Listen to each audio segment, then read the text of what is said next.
Hello there. So this is going to be a guide about how to make a transparent image using Paint 3D. Paint 3D is a pre-installed program in Windows. It's mostly a very basic image editing software. Well, it allows you to paint a canvas and everything. I want to show you how to transparentify an image in it really easily. The first thing you want to do on a blank canvas is go into the canvas option. Then this will option transparent canvas, set it on by clicking on it. Now your canvas is transparent. When you write on it, it will actually write properly and won't have like a white border around it. I like to have a clean looking thing. Now I'm gonna go and find a good image. Well, actually, I have probably something on there. I'll just take an image I used on something before. Now I will note that I don't think Paint 3D supports SVG formats as a warning. This is from a Jackbox.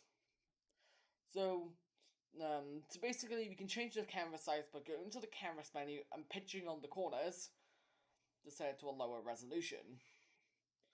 So then you can do it like this.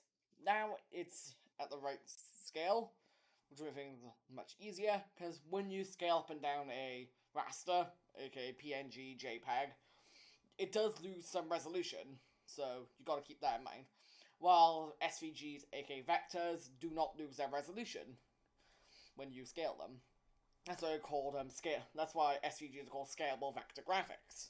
They are resizable. Anyway, let's see what this creepy robot. I will admit it is a bit creepy.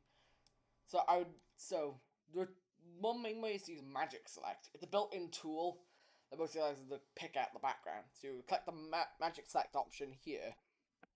Then it will basically ask you where you want to put it, like as a reference point. You would basically pinch the corners until you get what you want. Once you got that, you hit next, and then it'll highlight what it thinks that's not background. So you would use the remove option to, well, remove anything else, and well, you at the end you'll have your complete image, which sometimes it will be a bit weird in how it works, and yeah, it can look weird sometimes, and it can look weird. So then you'd hit done, and well, you got yourself a complete image. Take it out, and that's your cropped image, which then you can upload to Discord. We'll just show you that process as well, because that's the easiest way to do it. And well, you first scale it down to where you want it, which it shouldn't be too big, otherwise it could look a bit odd.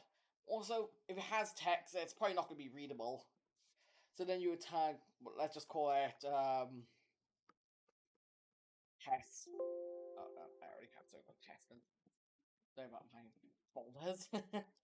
So then I would hit the do not save option, and I would just move over to a test server for a minute. This is a small test server that I have, or testing reasons. So I'd go into the server settings, emoji, upload. You'll need to have permissions to do this.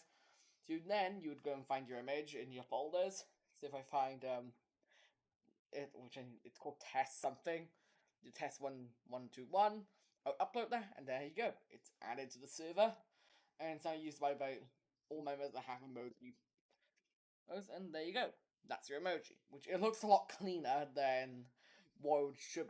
It looks far cleaner than a traditional emoji. Because if you upload it with the background still intact, it would look kind of odd, and it mostly helps a lot. You mostly want to highlight the points that are relevant to your image, which is the main point. Anyway, this is just a quick guide. I hope you enjoyed it. I'll see you later. Bye.